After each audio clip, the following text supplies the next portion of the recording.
Estamos no mês da família, como eu falei. Pais frescos. Que nome, né? Que esse pastor é meio doido. Pais frescos. O que eu quero dizer com isso? Vamos lá. Nós vamos primeiramente ler esse texto de Deuteronômio 6, de 1 a 3. E o subtítulo já vai dizer, né? Minha primeira experiência com filhos. Mas é para toda igreja, irmãos. Como eu disse de manhã, a gente sempre está aprendendo a como cuidar dos nossos, né? E se você é pai novo, pai velho, se você é avô já, se você é bisavô, né? Irmão Ângelo tão novinho já é bisavô, né? Tem mais bisavô aqui, só para eu saber, ou bisavó? Tem a avó Geralda. Conceição? Não acredito. É? Amém. Quem mais, bisavô? Não? A irmã Marisa, quem mais? Tataravô? Amém, glória a Deus, verdade. Está lá com duas netinhas, né? A Aurora e a Luísa, amém? Tem que vir para a igreja, né? Vamos orar, irmãos. Quem mais? A irmã é a avó, né? A irmã Maria Inês é a avó, né? Bisavó não. Quem mais? Bisavô não? Então, avô, quem mais? Quem temos de avô? Arley, Alessandra, Selma, o Aldeci, o Sidney, o irmão Márcio. É avó, né? É sua avó? Amém. A irmã Diamantina, a irmã Mafalda. Quem mais? Aqui do lado. A avó Kátia. Não, avó Kátia, claro. Cris. Cris, não é possível. A Cris está com 25 anos, é avó? Quantos? 25, né, que você tem? Amém, irmãos. Estou brincando aqui para a gente tirar um pouco o gelo. Irmãos, o que diz a palavra do Senhor, Deuteronômio 6:1? São estes mandamentos, os estatutos e os juízos que o Senhor, seu Deus, ordenou que fossem ensinados a vocês, para que vocês os cumprissem na terra em que vão entrar e possuir, para que durante todos os dias da sua vida vocês, os seus filhos e os filhos dos seus filhos temam o Senhor, seu Deus, e guardem todos os seus estatutos e mandamentos que eu lhes ordeno, e para que os seus dias sejam prolongados. Portanto, escute, ó Israel, e tenha o cuidado de cumprir esses mandamentos, para que tudo lhes corra bem e vocês muito se multipliquem na terra. Por isso que eu estou falando aí, quem tem 2 pode providenciar o 3º, tá bom? Quem tem 3, providencia o 4. Na terra que mana leite e mel, como o Senhor, o Deus dos seus pais, lhes prometeu. E aí vocês vão falar, pastor, mas isso é uma promessa para Israel. E o que eu tenho a ver com isso? Não é? Sim. Mas se Cristo para nós é o Israel, em que sentido? De que acabei de falar, né? Qual foi o propósito dele? Qual foi o propósito de Deus? Conduzir Cristo à cruz, morrer pelos nossos pecados, para que fôssemos a sua família, que é a igreja do Senhor. A minha família, fala que é a igreja do Senhor, não fala o cântico? A bênção do Senhor, eu que estou falando, inventando a música. É bênção do Senhor, é família. A nossa família, se está em Cristo, é família do Senhor. Nós somos família do Senhor. Então as promessas, os mandamentos que Deus tinha para Israel também se tornam nossos, porque Cristo cumpriu. Pastor, mas eu preciso cumprir do jeito que está lá em Levíticos, Deuteronômio, né? Cumprir passo a passo, item por item. Irmãos, Cristo cumpriu. Por isso que em Efésios fala que nós devemos alcançar a estatura do varão perfeito que é Cristo. O propósito de sermos feitos famílias de Cristo é que andássemos com esse objetivo, de alcançar a estatura do varão perfeito, que é Cristo Jesus. Não há outro propósito. O propósito é esse. Ele nos fez família para assim ser. Ele nos fez família para nos conduzir a esse propósito. Agora, em Cristo, nós também já entramos no descanso. Cristo é o nosso Shabat. Por isso que ele diz que ele era o Senhor do sábado. Ele não está dizendo porque vocês não precisam cumprir os sábados, porque eu sou o Senhor do sábado e eu que mando. Se eu estou mandando trabalhar, então vocês trabalham. Não é esse. O dito de Cristo, eu sou o descanso. Eu sou o sábado.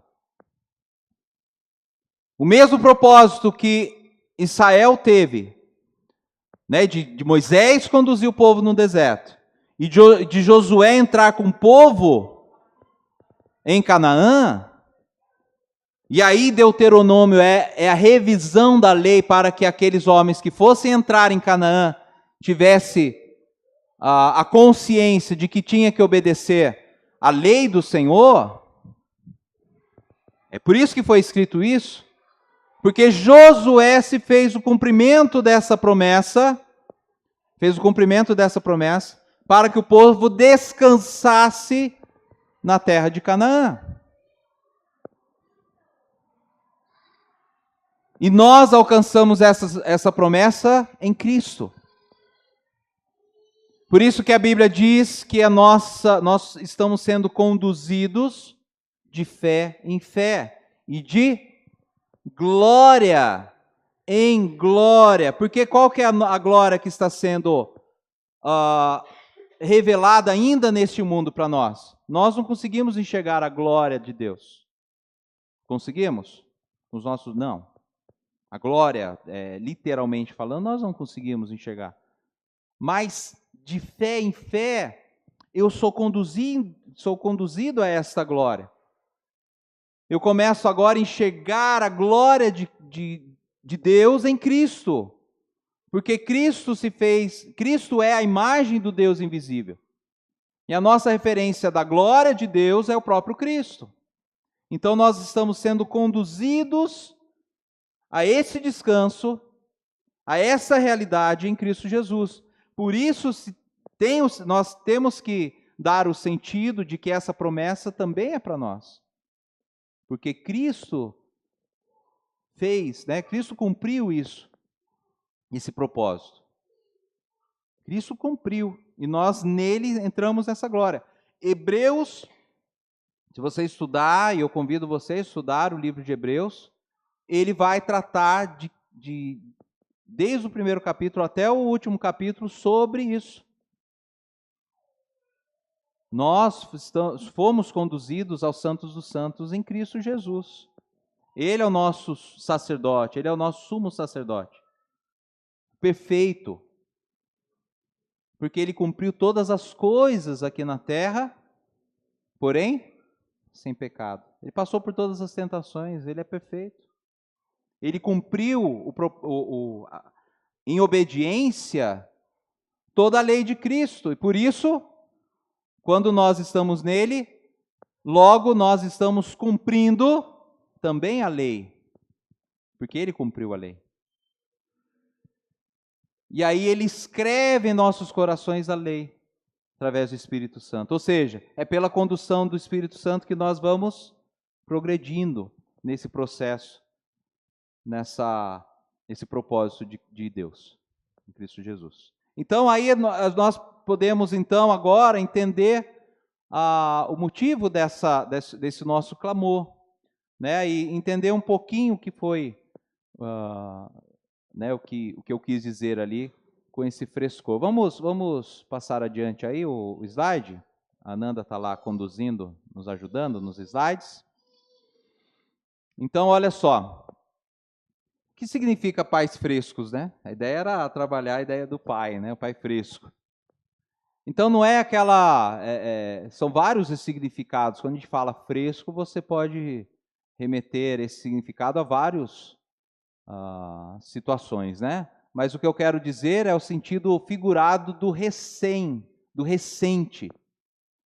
Então, como por exemplo, né, nós temos aí de exemplo notícia fresca, por exemplo, tinta fresca, pão fresco, café fresco. E aí eu tenho um amigo pastor que veio da África, veio de Angola, e ele chegou no Brasil, foi visitar algumas casas, alguns irmãos, ele estava, né, trabalhando uma igreja, né, uma plantação de igreja aqui no Brasil, e gostava muito de Coca-Cola, gosta, né? Muito de Coca-Cola e gosta muito de café. Ele chama o café de pentecostal.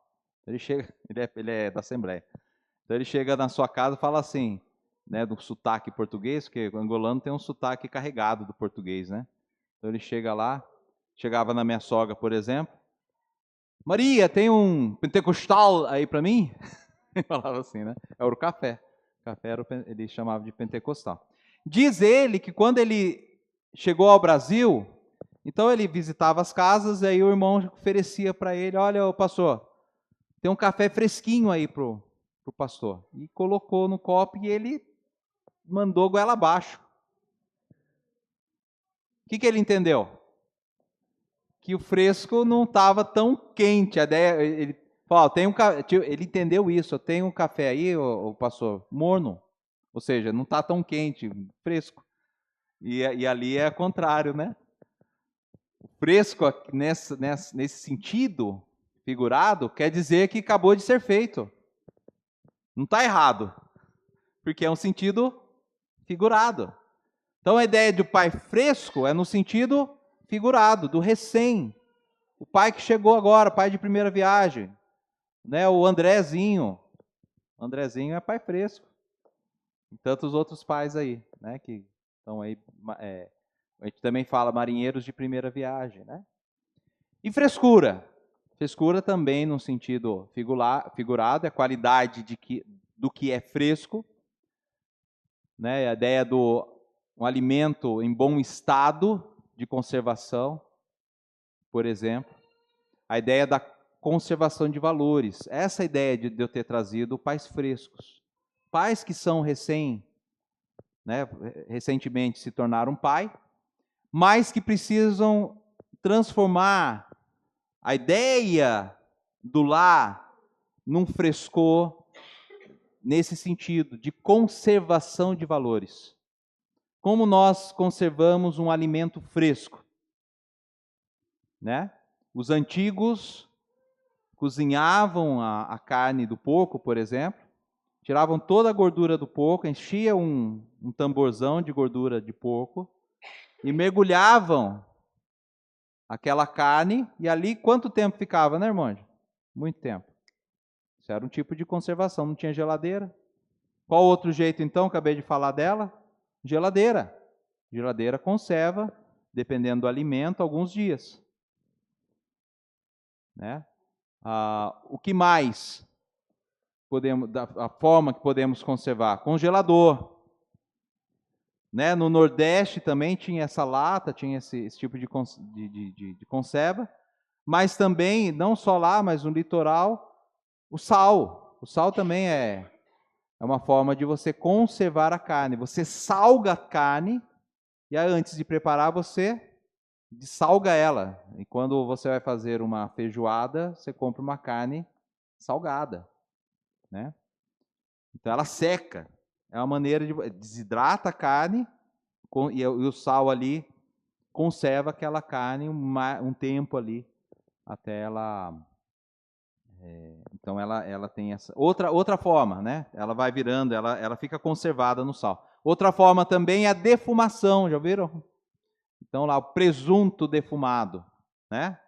O que aconteceu lá? Pôs a carne em cima do defumador e ali também tem um processo de secagem, né?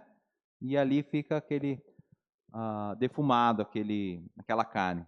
Conserva também. Então, agora,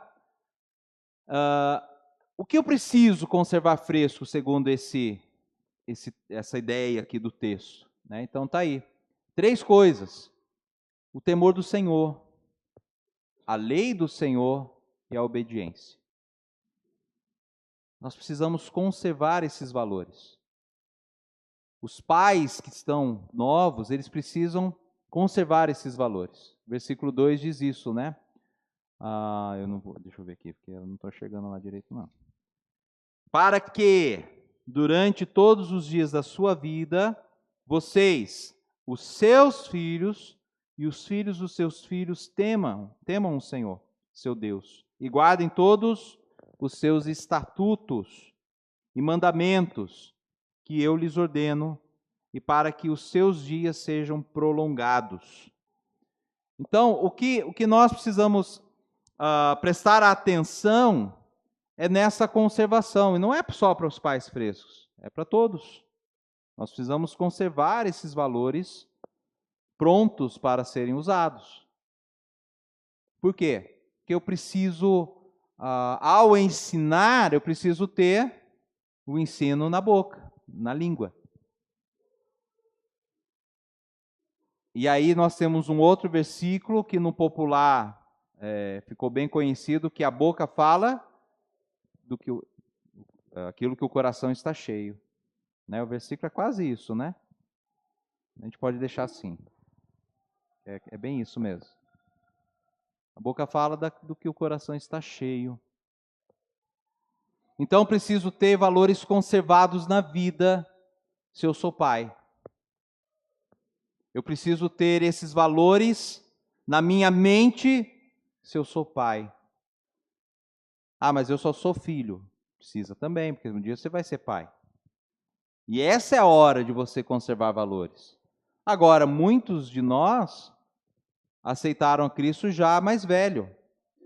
E às vezes já com filho. Não é. Você precisa, vou ter que correr atrás.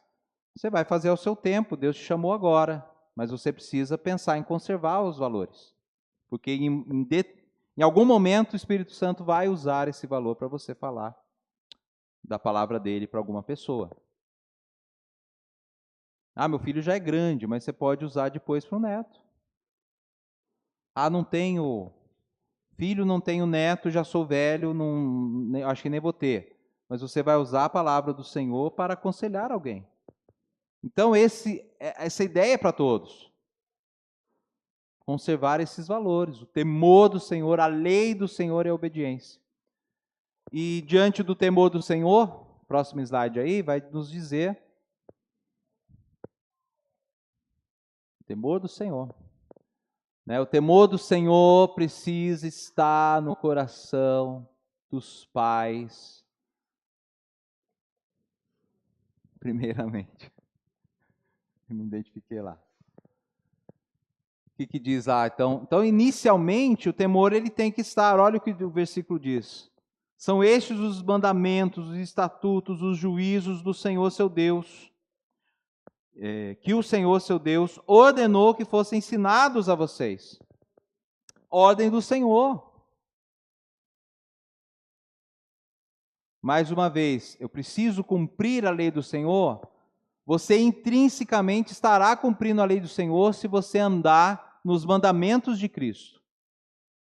Não precisa se preocupar em cumprir ponto a ponto, porque a palavra de Deus diz que não é dessa forma. A palavra de Deus diz que o Espírito vai nos ensinando, que o Espírito vai nos conduzindo, que nós somos uma carta escrita com tintas pelo Espírito Santo, que é o nosso coração. Ele vai gravando os seus mandamentos em nossos corações.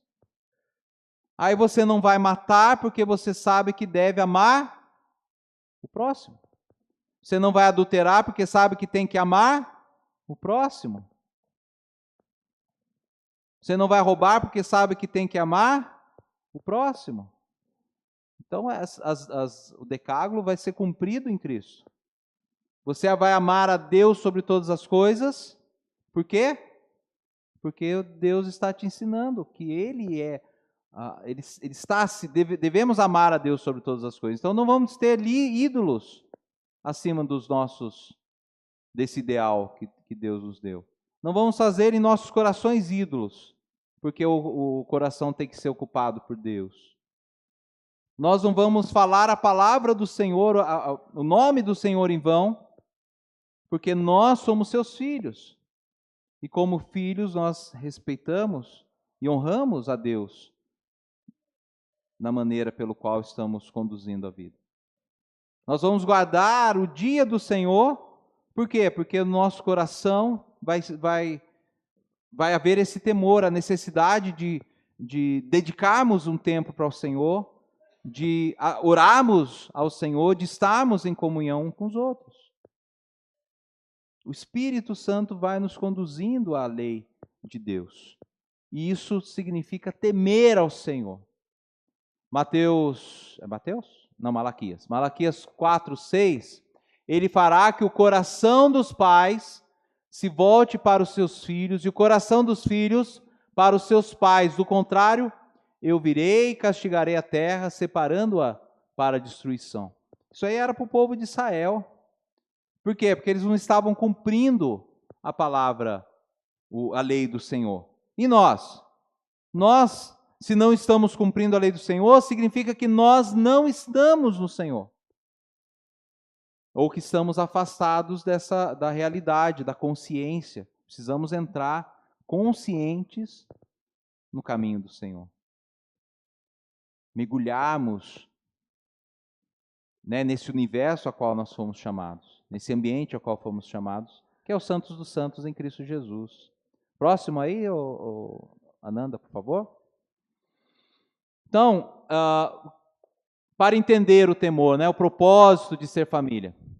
O que pode acontecer em um lar de uma criança recém-chegada ao ambiente familiar? Primeiro vamos ler o Salmo 127, 3, muito conhecido dos irmãos, para a gente entender o que Deus quer de nós. Olha o 127. Deus, ele nos chamou para ser herança dele, né? E o que ele quer com o seu filho? Você já perguntou isso? Você é pai? Você é mãe? Você já fez essa pergunta? Senhor, qual o propósito de eu ser pai? Qual o propósito de eu ser mãe? Você já perguntou isso para Deus? Não perguntou, é hora de perguntar. A Bíblia vai responder agora. Herança do Senhor são os filhos, o fruto do ventre, seu galardão. A gente, quando vai apresentar um bebê aqui, a gente fala esse versículo. Vamos falar todos juntos? Herança do Senhor são os filhos, o fruto do ventre, seu galardão. De quem são os filhos? Do Senhor. O que isso é para nós? Presente, galardão, privilégio. Herança do Senhor, os filhos são herança. Deus nos dá o privilégio de cuidarmos de algo que é de Deus, é do Senhor. O Senhor tem um propósito claro para os nossos filhos. Mais uma vez, nós fomos feitos herança do Senhor em Cristo Jesus. E Deus nos dá um privilégio de cuidarmos de filhos com o propósito de deles serem herança do Senhor. Para quem o Senhor estava falando? Para quem esse escrito de Salomão? Isso é um provérbio de Salomão, né? Saber o maior sábio, não sendo Cristo, né? Cristo é a sabedoria. Mas o maior sábio de todos os tempos, Rei Salomão, ele escreveu isso. Estava falando para quem? Para Israel. Por quê? Porque Israel era povo de Deus. Israel, como nação, ele representava Deus e ainda representa na aliança antiga a Deus. Essa aliança ela não foi desfeita. A nova aliança ela sobrepôs a aliança de Israel. E Salomão estava dizendo: olha, os seus filhos não são seus, são de Deus, porque são os meus filhos também. Por isso que esses filhos eram circuncidados ao 8º dia. Porque desde criança ele já se tornava herança de Deus pela circuncisão, porque isso era um sinal da primeira aliança, da antiga aliança. E o sinal da nova aliança é o batismo. Não o batismo infantil, mas o batismo daquele que aceita Cristo. E esse então é inserido no corpo de Cristo.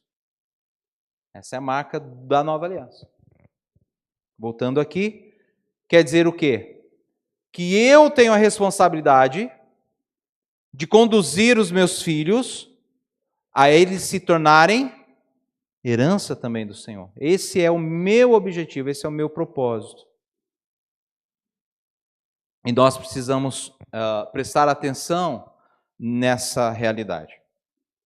E o próximo slide lá, a Nanda tá com uma tarefa boa aí, né, Ananda? Entra ali no... Tá certo. Vamos lá para o slide então, Ananda. Aí. E aí chegou o bebê, né? O que acontece com a rotina do casal?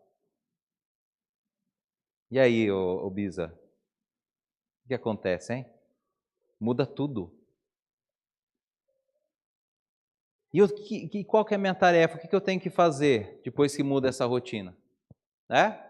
Então, olha só, chegou, né, um novo membro no lar. E aí, o que eu faço? Adaptação. Agora, essa adaptação não é uma mudança de rotina. É uma adaptação de rotina. O que eu quero dizer com isso? Qual que é a rotina de um filho de Deus? Qual que é a rotina do filho de Deus?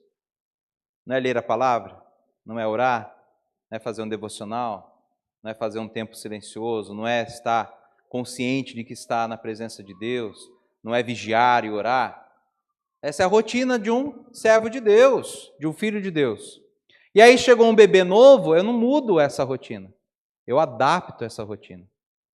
Eu tenho que inserir a minha criança nessa rotina.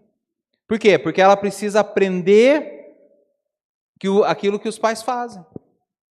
E o que acontece na maioria dos lares de pais novos? Mudam a rotina.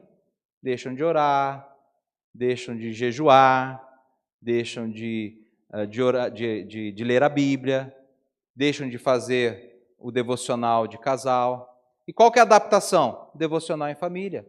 Ah, mas a minha filha, o meu filho, o bebê, não... Não, mas você tem que ler para ele. Né? Permita-me falar aqui, o Aguinaldo, né? Quantas vezes eu vi ali o Aguinaldo filmando essa rotina? Mudou a rotina de inserir, de adaptar a criança a essa rotina. Mas eles não deixaram de fazer o devocional. Eles leiam, eu estou falando do Aguinaldo porque eu lembro disso daí. Né, Aguinaldo? Tô correto com isso ou não? Lia para a Juju não sabia nem o que os pais estavam dizendo. Mas já estava inserido naquela rotina. Por quê? Porque não deve mudar a rotina de devocionais, de oração. Tem que adaptar, trazer a criança para essa realidade. E o que a maioria dos lares fazem é mudar a rotina. E aí começam a viver para a criança. E aí é caso sério que a gente vai falar. Então, só falar um pouquinho dessa mudança, precisa ter dedicação. As funções da mamãe e do papai precisam de dedicação. Puxa, eu não aprendi a trocar fralda. Eu tenho que aprender a ir lá pro embate, pro fight. Tem que aprender. Tem que aprender a dar banho, segurar o bebê, que é todo molengão. Né? Tem que aprender. A mãe também. A mãe já vem meio que treinada, né? Brinca de boneca desde pequena, é meio que treinada isso. Mas o papai chega lá e o que eu faço aqui nessa bagunça aqui? Eu não sei o que fazer. Então eu tenho que aprender. Muda, né? E é feito com dedicação, é trabalho. Irmãos, cumprir o propósito de Deus de fazer com que o seu filho se torne herança de Deus, não é o Lucas já está ali apavorado, né, Lucas? E agora, hein? Está treinando já? Não? Precisa treinar. Vai precisar, né? O Andrezinho, você pega umas dicas com o André ali, tá bom? Muda. Dedicação. É trabalho. Dá dor nas costas. Vai perder sono. Vai ter que adaptar a rotina, mas tem que fazer. Tem que encarar, porque não tem como fugir dessa tarefa. Não tem como fugir. E aí nós temos também o zelo. O bebê se torna o centro do cuidado. Porém, deve-se prestar atenção porque porque há outros membros no lar. Coloquei isso porque o pai, ele não deixa de ser marido. Ele se torna papai, mas é marido ainda. E a mamãe ainda é esposa. E ambos precisam ser tratados com esse cuidado. Vai ter que ter essa adaptação. Eu continuo sendo esposa. Não é porque eu virei mãe, deixo de ser esposa. Continuo sendo esposa. O pai da mesma forma, não é porque virei pai, deixei de ser marido. De repente é um segundo, um terceiro filho, e você tem que dar atenção para os outros filhos. E é assim que funciona, né? É o presente que Deus nos deu, então nós temos que encarar como um privilégio.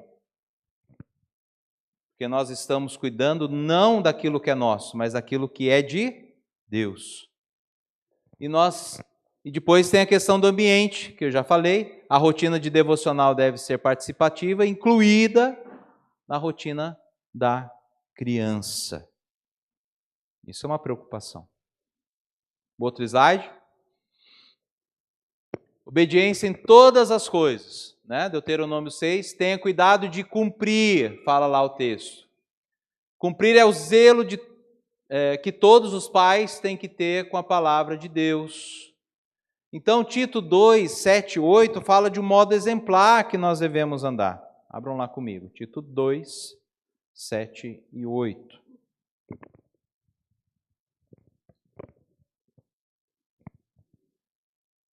Está lá, os irmãos também.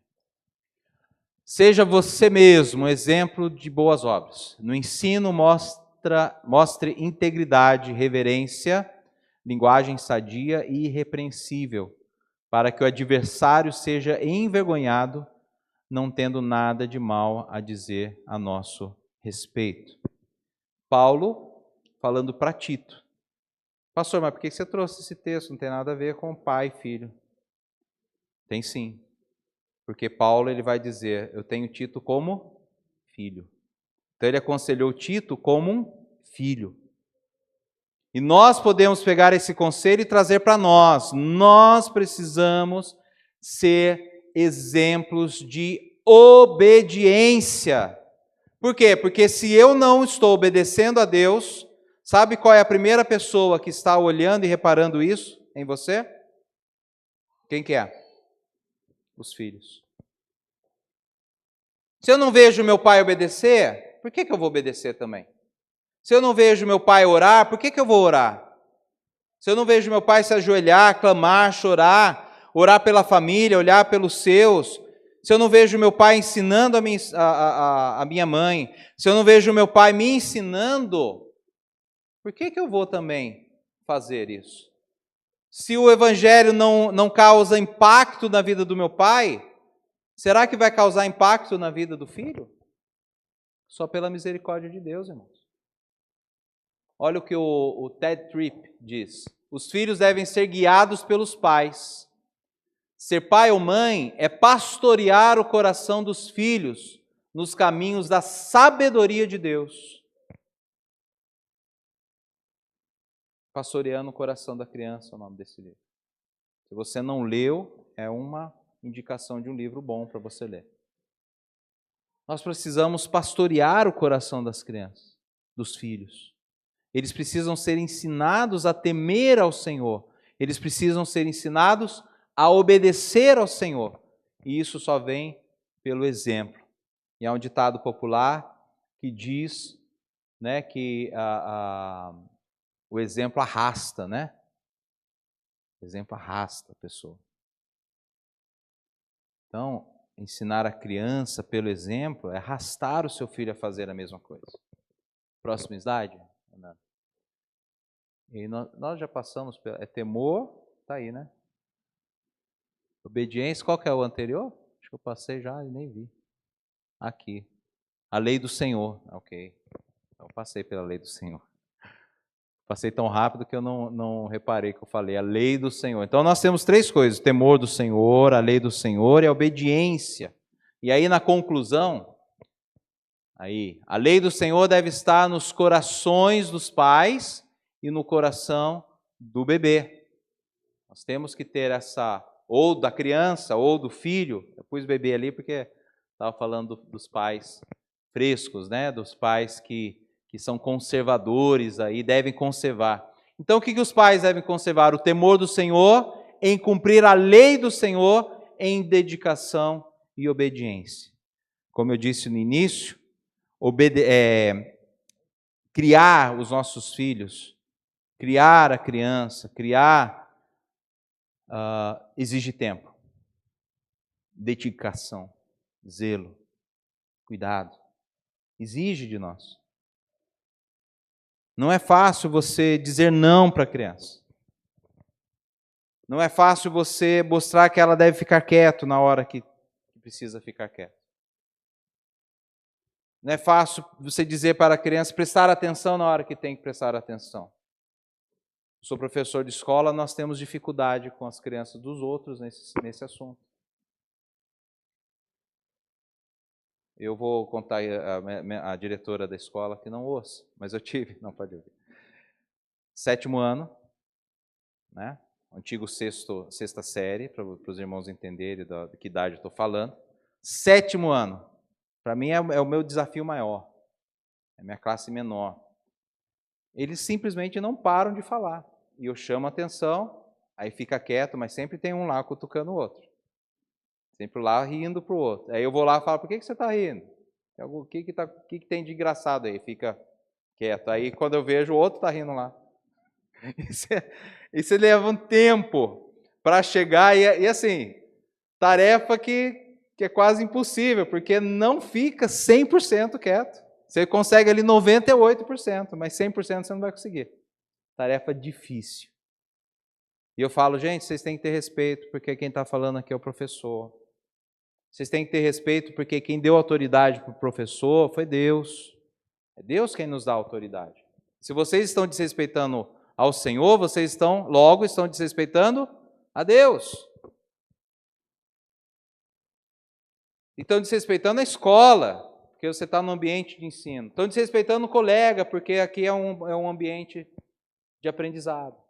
E eu falo a mesma coisa que a Vânia sabe, vou na sala e falo a mesma coisa aqui no Instituto Elementar. A gente consegue um momento de silêncio, né, Sandra? Mas a dificuldade é imensa. Por quê?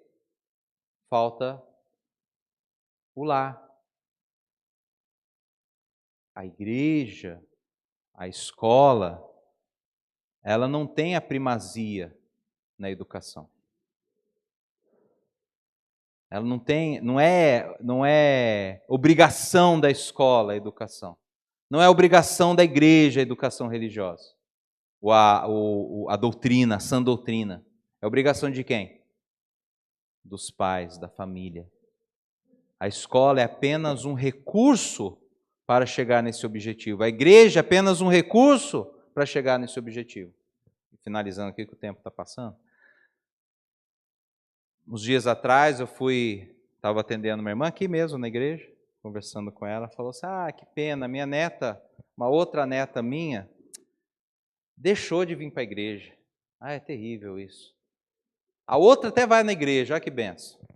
Eu falei, irmã, mas a igreja é resultado de uma vida, né, que reflete o lar.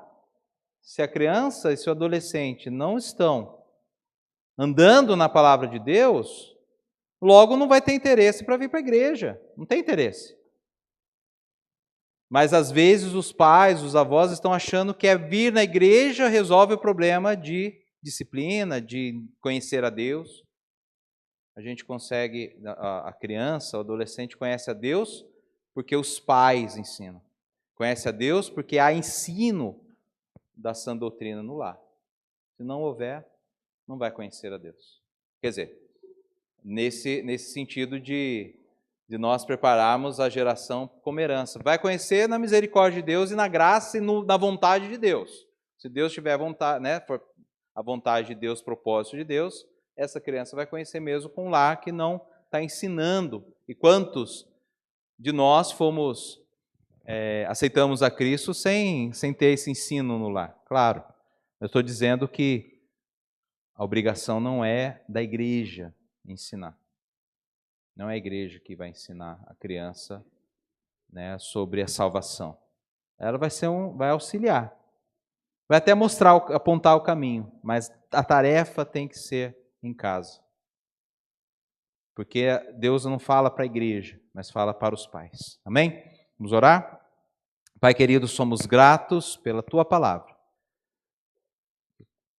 Consigamos, ó Deus, ter zelo com o propósito do Senhor. Guardemos em nossos corações, primeiramente, a Tua palavra, com toda a alma e força. Retenhamos essa palavra em nossos corações. Que os nossos filhos, ó Deus, possam ver em nós o amor, o zelo, a dedicação com a palavra de Deus e queiram também amar o mesmo Senhor a quem nós amamos.